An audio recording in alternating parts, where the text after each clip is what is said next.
Welcome to this explainer. Today, we're tackling a massive challenge that literally every project manager, contract administrator, and business leader faces at some point. And that is, how do we resolve complex, heated disputes without completely destroying our working relationships? Well, we're going to master win-win negotiations today by totally shifting our perspective. We're moving away from being locked into rigid positions, and instead, we're going to uncover what people actually need. To really wrap our heads around this, let's start with a classic everyday dilemma. Picture this. Two people are absolutely fighting over a single orange. Both of them are pulling the orange across a meeting table, and both are demanding the whole thing. It's a super familiar scenario, right? You've got two parties, one seemingly indivisible resource, and a complete, utter deadlock. But here's the crazy part. Neither of them actually stops to ask why the other person needs it. So how would you solve it? Well, typically, we handle this with a swift compromise. You know the drill. Someone gets sick of the bickering, a neutral party steps in, grabs a knife, and just cuts the orange exactly in half. Boom, one half goes to each person.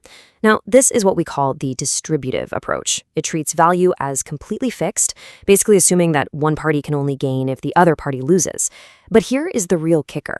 Neither person is actually happy. They each wanted a whole orange, and they only got half. It's pitched as a compromise, but it's a classic win-lose scenario that honestly just feels like a lose-lose. But let's hit rewind for a second and uncover the hidden problem here. What if someone had just stopped and asked one really simple question? Hey, why do you want the orange? Well, they would have discovered that one person wanted the orange peel to bake a cake, while the other person just wanted to squeeze the fruit for a drink. Because their underlying interests in that exact same orange were completely different, one person could literally take all the juice, and the other could take all the rind. They both get exactly 100% of what they needed. That right there is the integrative approach. It's all about creating value by identifying what each party truly needs. Section 1, Distributive versus Integrative Negotiation. If we think about conflict management on a grid, we're basically looking at two main drivers, concern for yourself and concern for others. Down in the red, dominating zone, you've got your classic win-lose distributive strategy. That's high concern for self but very low concern for others. It is a harsh win-at-all-costs mentality where you basically just ignore whatever the other side needs. But contrast that with the integrating style. This is where you have a high concern for both yourself and the other party. The ultimate goal here isn't defeating someone, it's mutual benefit. Putting these two approaches side by side, the differences are honestly pretty stark. Positional bargaining treats the other party like an enemy.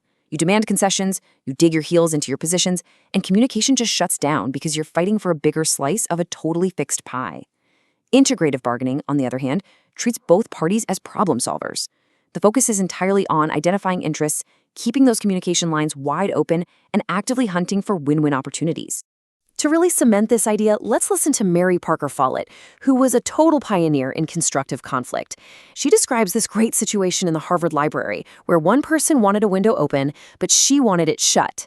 Now, instead of just compromising and leaving it half open, which, let's face it, wouldn't satisfy either of them, they opened a window in the next room over.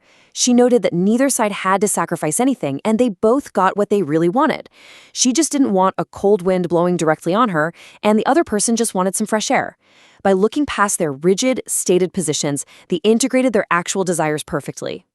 Section 2, the Construction Industry Challenge. Now, let's apply this to a real-world, high-stakes environment. The construction industry is, well, notorious for intense conflict. Picture a super-delayed project meeting. You've got Arjun, the project manager, and Ravi, the subcontractor, absolutely locked in a bitter dispute with Ms. Kapoor, the client rep. The stakeholders are totally fragmented, the attitude in the room is highly adversarial, and everyone immediately defaults to that win-at-all-costs mentality. It is the perfect breeding ground for extreme positional bargaining.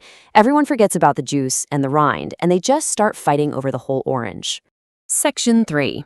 Positions versus interests. Let's break down their deadlock. Arjun's stated position as the contractor is a hard demand for a massive schedule extension. We're talking 30 extra days, and all the variation payments that go with it. Meanwhile, Ms. Kapoor's position as the client is a flat, zero-compromise rejection. If they only argue over this, it's a total stalemate. But let's dig into their underlying interests. Arjun actually just needs safe site access, proper sequencing, and protection from delay liability. Ms. Kapoor, she needs cost certainty and guaranteed project completion so she can avoid bad press. Their true interests aren't actually opposed at all, and that realization is huge. It opens up all this space for creative settlement. Section 4. 5 elements of negotiation. To bridge this massive gap, imagine a neutral negotiation coach, let's call him Dr. Rao, stepping in to introduce a proven framework for integrative negotiation.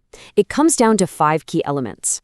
Think of this as a roadmap for the behavioral shifts you need to successfully negotiate. We need to separate the people from the problem, focus on interests instead of positions, invent options for mutual gain, insist on objective criteria, and absolutely critically, know our BATNA. Let's walk through these one by one. First up, separate the people from the problem. Negotiators are just human beings, right? And tense faces in a meeting room can escalate things incredibly fast. When Ms. Kapoor criticizes the timeline, Arjun might instantly hear, "You are a terrible manager." To prevent that defensive anger from taking over, Dr. Rao moves the facts right up onto a whiteboard. You have to manage emotions by acknowledging them, sure, but without letting them derail the whole process. Attack the issue on the board, not the person sitting across the table. Step 2. Focus on interests, not positions. Like we just saw, opposing positions do not automatically mean opposing interests. Interests are the silent, hidden motivators behind the loud demands.